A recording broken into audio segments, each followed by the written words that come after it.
الحمد لله الذي كرم هذه الأمة بالشريعة السمحة الطاهرة وهداها للأخلاق الزاكية الزاهرة. أحمده على نعمه الباطنة والظاهرة. إن الله وحده لا شريك له، شهادة نرجو بها النجاة في الدنيا والآخرة. وأشهد أن نبينا وسيدنا محمدًا عبده ورسوله، بعث ليتمم مكارم الأخلاق فاستضاءت النفوس بأنواره الباهرة. صلى عليه ربنا وسلم كما هدى بنوره وسلم، وعلى جميع الآل والأصحاب صلاة وسلاما دائمين إلى يوم الجزاء والحساب. أما بعد، فيا أيها المسلمون، اتقوا الله في الورود والصدر، واعبدوه حق عبادته في الأعصار والبكر.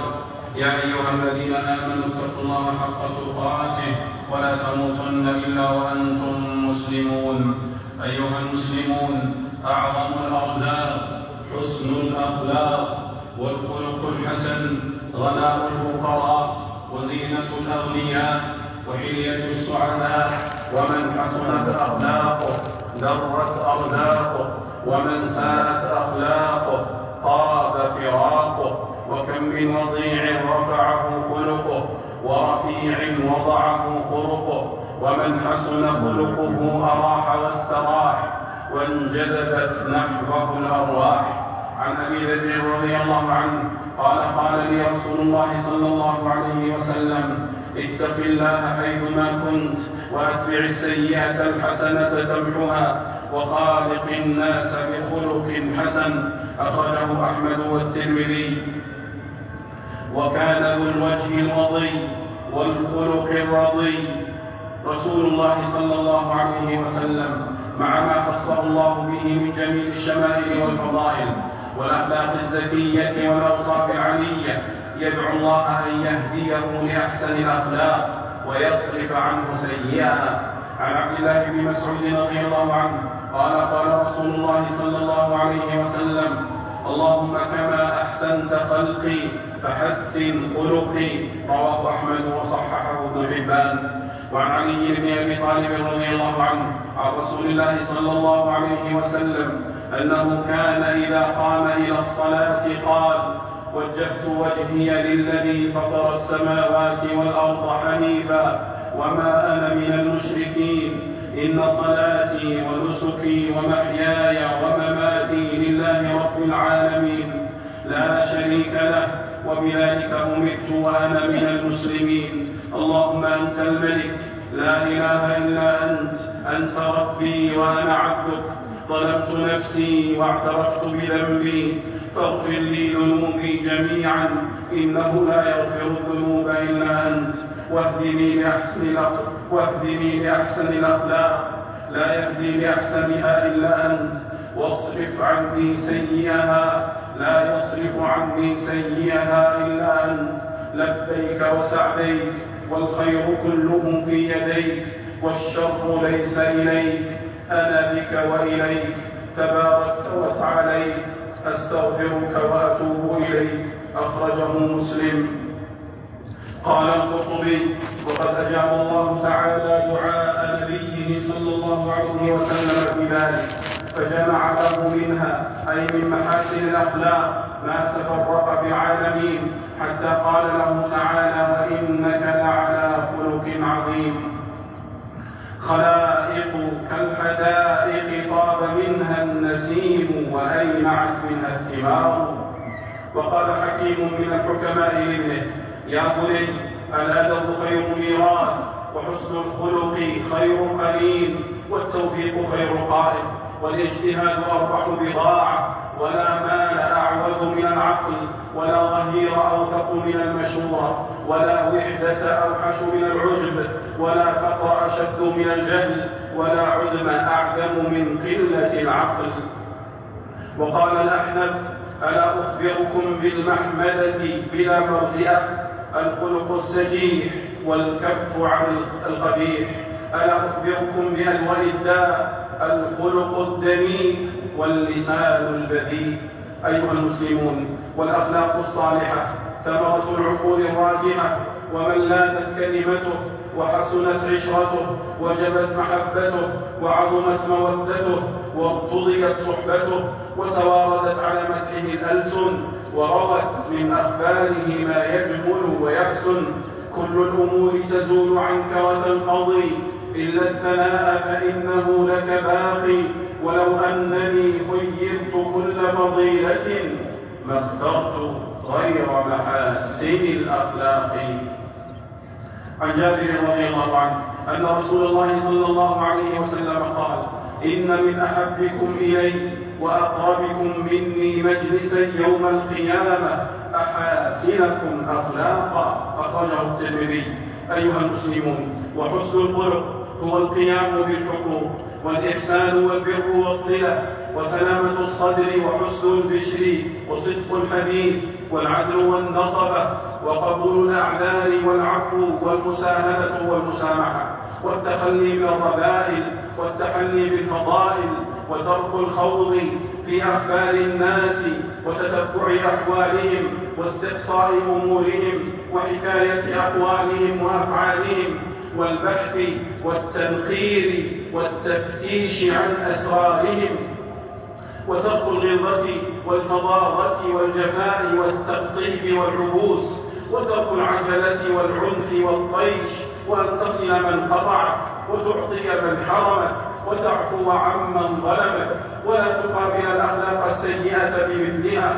قال تعالى: خذ العفو وأمر بالعرف وأعرض عن الجاهلين. قال جعفر بن محمد: وليس في القرآن آية أجمع لمكارم الأخلاق من هذه الآية.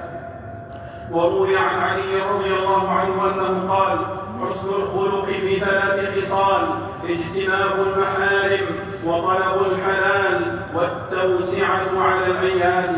وقال عبد الله بن المبارك: هو بسط الوجه وبذل المعروف وكف الأذى. وسئل الإمام أحمد عن حسن الخلق فقال: ألا تغضب ولا تحتد. وقال القاضي عياض: حسن الخلق مخالقة الناس بالجميل والبشر والتودد لهم والإشفاق عليهم واحتمالهم والحمل عنهم والصبر عليهم في المكاره وترك الكبر والاستطالة عليهم ومجانبة الغلظة والغضب والمؤاخذة. وذو الخلق الظريف والأدب المنيف لا يجاري لئيما ولا يماري سفيها ولا ينازع لجوجا ولا يكثر من العتاب ولوم الأصحاب، فإن رضى ولم يعد أو شفع فلم يجب أو دخل مجلسا فلم يقدم أو تكلم فلم ينصت له لم يحنق ولم يحتد ولم يغضب ولم يتنكر من إخوانه ولم يظهر للناس والجلاس أنه جفي من فلان وهضم من فلان وظلم من فلان، بل يقابل ذلك بما هو أحلى وأولى وأسمى وأقرب إلى الحكمة والرحمة والعفو والمسامحة.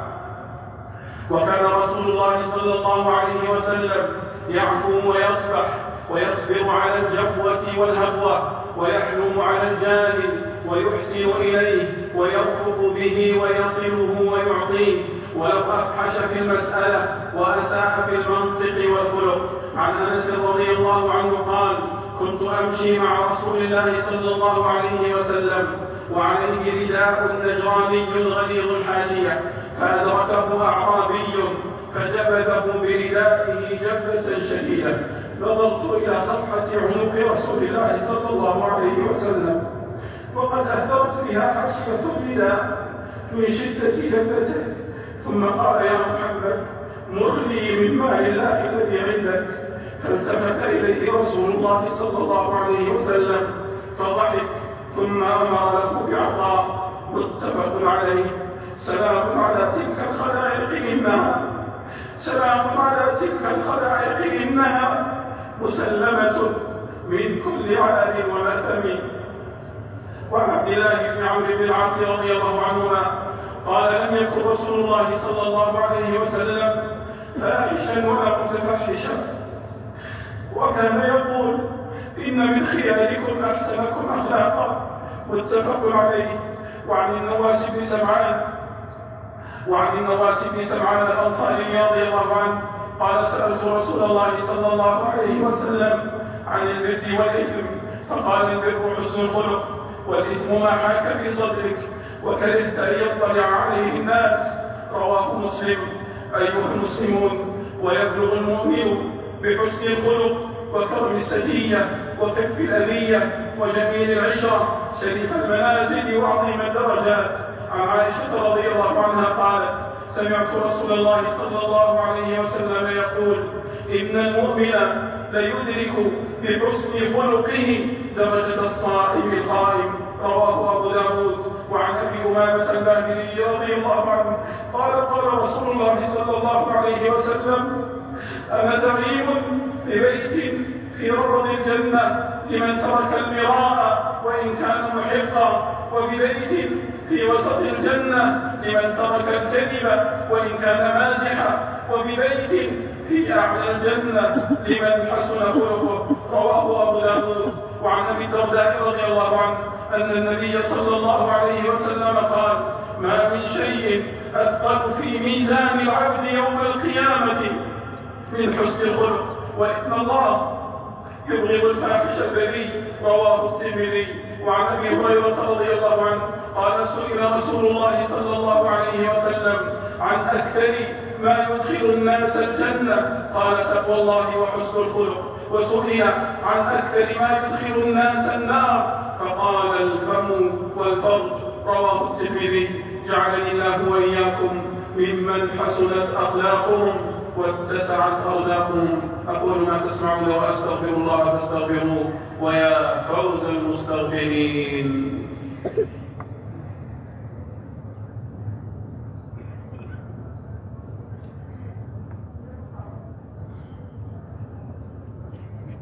الحمد لله آوى من بلا لطفه آوى، وأشهد أن لا إله إلا الله وحده لا شريك له داوى بإنعامه من يئس من أصحابه الدواء. وأشهد أن نبينا وسيدنا محمدا عبده ورسوله، من اتبعه كان على الهدى ومن عصاه كان في الغواية والردى، صلى الله عليه وعلى آله وأصحابه صلاة تبقى وسلاما يترى. أما بعد، فيا أيها المسلمون، اتقوا الله وراقبوه وأطيعوه ولا تعصوه. يا أيها الذين آمنوا اتقوا الله وكونوا مع الصادقين. أيها المسلمون، سوء الخلق والمشاغسة والمشاكسة والمعاسرة والزعارة دليل الخذلان والحرمان. ومن ساءت أخلاقه وعظم كبرياؤه واستحسن حال نفسه واستحقر من دونه سقطت مكانته وطالت ندامته وذهبت كرامته. والشرس الشكس الضرس الكث الغليظ الذي يتبزع على الناس ويتكبر وينظر إليهم شزرا ويمشي بينهم متبخترا، ولا ينطلق لهم وجهه ولا يسعهم خلقه ولا يرى لأحد حقا ولا فضلا، فذلك الذي لا يزداد من الله إلا بعدا ولا من الناس إلا بغضا. فاحذروا أخلاق اللئام والأنذال والأوباش والسقاط والسفلة. قال عبد الرحمن بن مهدي: وليتقي الرجل دناءة الأخلاق كما يتقي الحرام. وقال ابن حبان: وقد تكون في الرجل أخلاق كثيرة صالحة كلها وخلق سيء فيفسد الخلق السيء الأخلاق الصالحة كلها. أيها المسلمون، والأخلاق طبيعة وجبلة وغريزة، وقد تكتسب بالتخلق والتكلف والمجاهدة، وتحصل بالمعاشرة والمجالسة، وتعتاد بالتهذيب والتأديب حتى تكون ملكة وسجية. وإني لأسعى للتكرم راغبا، ومن يحسي أخلاق التكرم يرغب إلى شيمة مني وتأديب والدي، ولا يعرف الأخلاق من لم يؤدب. عن أبي هريرة رضي الله عنه قال رسول الله صلى الله عليه وسلم: إنما العلم بالتعلم وإنما العلم بالتحلم، ومن يتحرى الخير يعطى ومن يتوقى الشر يوقى. أخرجه الخطيب في تاريخه. وعن أبي سعيد الخدري رضي الله عنه أن النبي صلى الله عليه وسلم قال: وإنه من يستعف يعفه الله، ومن يتصبر يصبره الله، ومن يستغني يغنيه الله. متفق عليه. تكرم لتعتاد الجميل ولن ترى أخا كرم إلا بأن يتكرما. وبذلك يتبين خطأ قولهم الطبع لا يتغير. ولو أهملت الطباع ولم ترد بالتأديب والتقويم لنشأ كل إنسان على رسوم طباعه وبقي عمره كله رهين سوء أخلاقه.